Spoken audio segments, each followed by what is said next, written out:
So when I first heard Paul Wall, right, and I heard the stuff that you were talking about, and then you looked into your background about where you grew up and sort of the whole kind of culture around what it is, and we talked about earlier in this interview about how your favorite rappers represent something, represent a geographical region, represent something specific.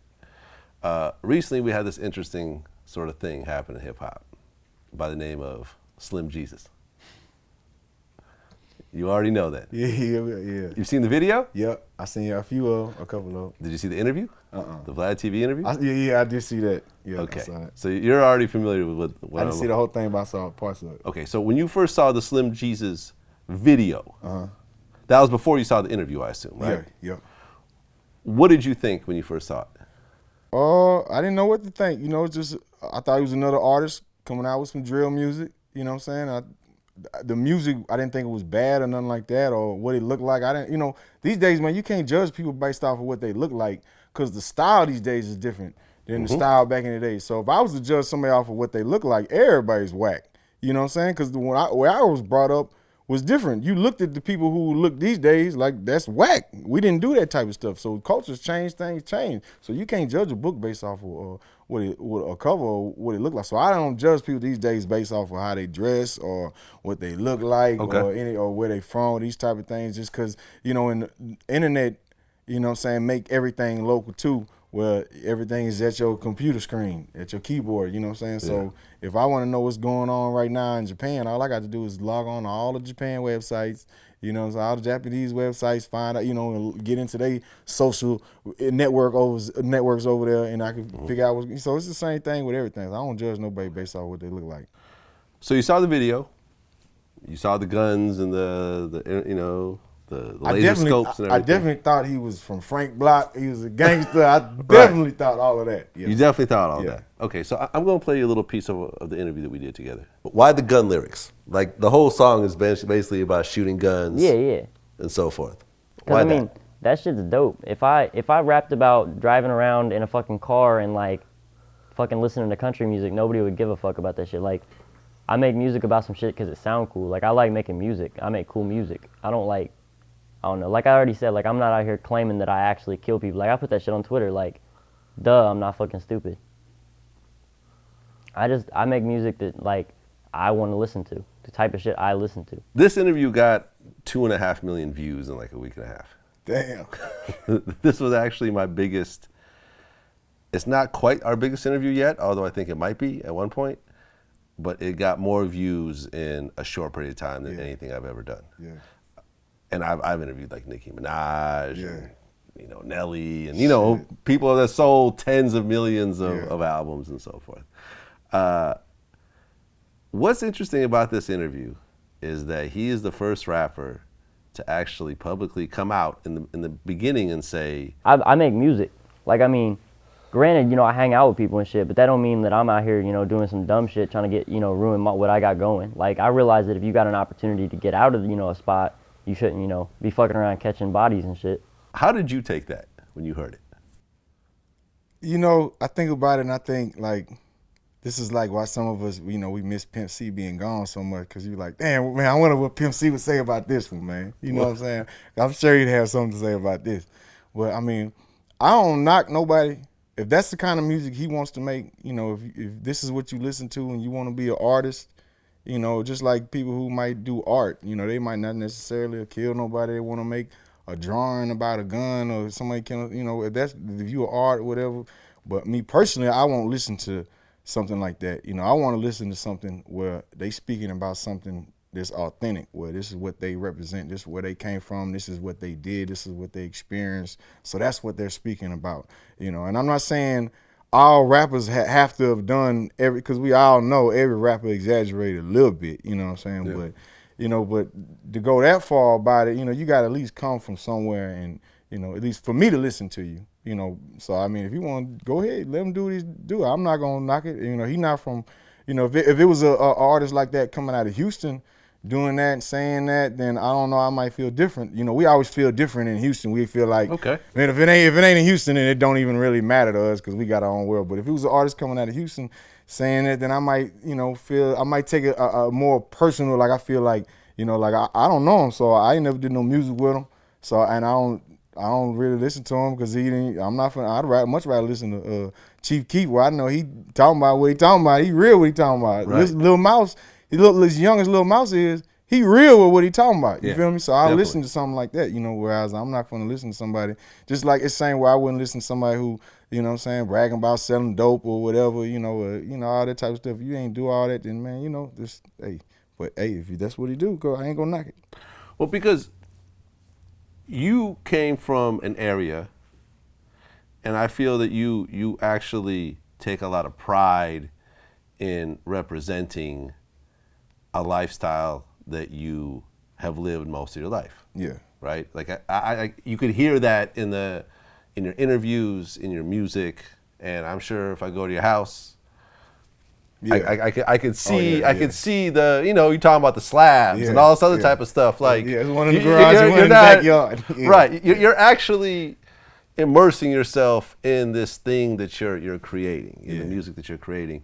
But this guy says, hey man, look, I haven't shot nobody, I haven't had no real street beef, I've never really sold drugs, like I'm not catching bodies.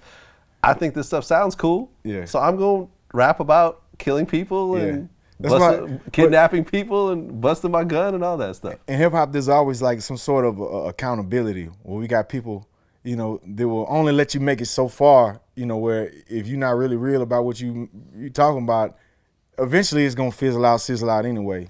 Unless, you know, next thing you know, he gets signed by Diddy or, you know, something, or, you know, saying Steve Aoki sign him and, you know what I'm saying, make a worldwide, you know, a icon or spectacle out of him, or, you know, make music with him like that, you know, it'd be different. But, you know what I'm saying, I mean, I think there's an accountability in hip hop where, you know what I'm saying, if that's what a pop artist does, or that's what a lot of music artists do, though. They make music that's just written for them, or they do the pre-choreographed dance moves, but it's always better when, you know, it coming as real from you, you know what I'm saying? You can tell that, you know what I'm saying, in some artists you can tell the authenticity and you can tell it's not, you know what I'm saying? I mean, like I say, you know, I'm sure it's a lot, just before that interview came out, it was a lot of people that was going hard for him, rapping for him, and then after that interview, it was like, we didn't know either, you know what I'm saying? Yeah, 'cause that was the response they were sending was, man, we didn't know, we thought he was real too, you know, but. Right. Because I remember Mitchie Slick. You know who that is? Yeah, for sure. Yeah. Hell yeah. You know who Mitchie Slick is, and he OG. Yeah. He went on Twitter and he added everything. He said, I really thought this Slim Jesus kid was active. Yeah. And then I seen this Vlad. A lot of interview. people did, yeah. You know, because certain people say, oh, I knew that shit was fake. Well, Yeah. some people knew. Yeah. Some but some people didn't know. But when they say I knew it was fake, what they mean was my guess and my bet was it was fake, but I didn't know for a fact. Know fully. Yeah. Because there's kids who look like that who really are out there catching bodies. Man, definitely. All day. Yeah. All day. It just so happened that he's not one of them. Yeah. Do you feel that in hip hop today, these rules, these accountability measures don't really apply anymore? There's definitely a lot less accountability, a lot less rules, high levels of standard you got to live up to in all aspects of the game of hip hop, from the production, the recording, from the how you do a song, how you write a song, every aspect of the game, man. It's not necessarily but hip hop at first was an underground lifestyle.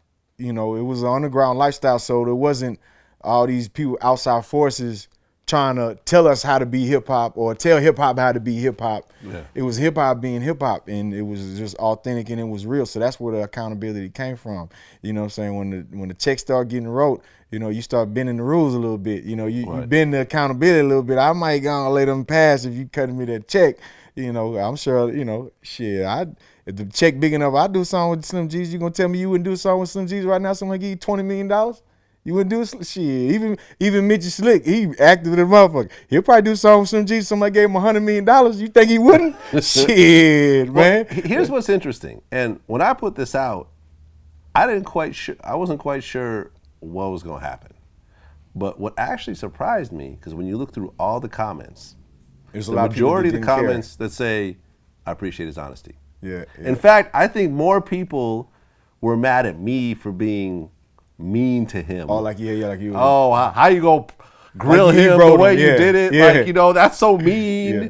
Or like, yo, you interrogating him like the police. Yeah, Like, yeah. more. I saw more. But you were of that. speaking on behalf. You weren't, you know, part of what you do is you interview somebody, but you also speak on behalf of hip hop with a lot of the questions you ask. So you might ask somebody, you might ask me something where you know the answer to it, but you're not asking me because you're curious. You're asking me on behalf of hip hop, Right? Because you're a journalist. You know what I'm saying? So that's how when you asking them questions, you asking them on behalf of hip hop. A lot of people want to know these things. Well, but the reason I say that though is that there were less people that actually were upset over him just not actually living this lifestyle than there were people mad at me over asking the questions. And the majority of people were said, oh, you know, I bet you 99% of these rappers are probably doing the same thing. Yeah, We which appreciate is his true. honesty. That's true, man. Most of these rappers are doing the same thing. You know what I'm saying? The same thing he talking about is just something they look up to this culture or they think it's cool. So they talk about it and they next thing they just dope artists, so it's come out dope and they got dope music. And we just think the music is so good that we think it's just like Bill Cosby, man. We love him so much that we overlook the fact that what he was doing. You know what I'm saying? But hip hop at the end of the day, man, it's an art form, it's a music. So there's different aspects of it. There's always that underground culture aspect of it that some of us gonna be like an underground, you know, a traditional hip hop enthusiast, and then there's like the new age hip hop is the new pop. So this is how it goes. So there's just different things you gotta accept, different rules. So a lot of that don't even. Like it don't even be on my radar. Like, you know, Slim Jesus, I knew who he was because people was it was coming down my timeline. People posting it, reposting it, talking about it. And of course when I seen the interview, that's the main reason why a lot of us seen it, because we seen it not only we see this, because we seen it all the time. Now I got time because we seen a lot of different interviews that, you know, make it. Right. But, you know, different little clips that go viral. But now we had a backstory to it too. That's why I didn't know this was his first interview, because damn, this is his first interview. He didn't even get any warm-ups. But his first one, shit, he was sweating probably. Yeah, but I mean, you know, him being honest, him doing what he do, you know, I can't knock that. But at the same time, you know, I only listen to particular music that I particularly listen to. I'm real strict when it comes to what I listen to. I might even be best friends with an artist, but I don't listen to their music. It's just because my musical taste of what I listen to is just what it is.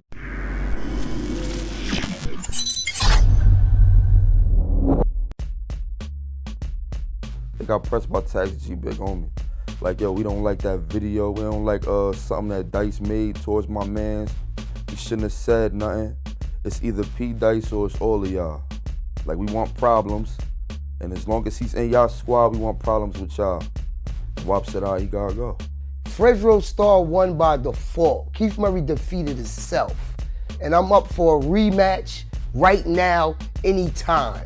And anybody who think they want to challenge Keith Murray, I'm open for that challenge too.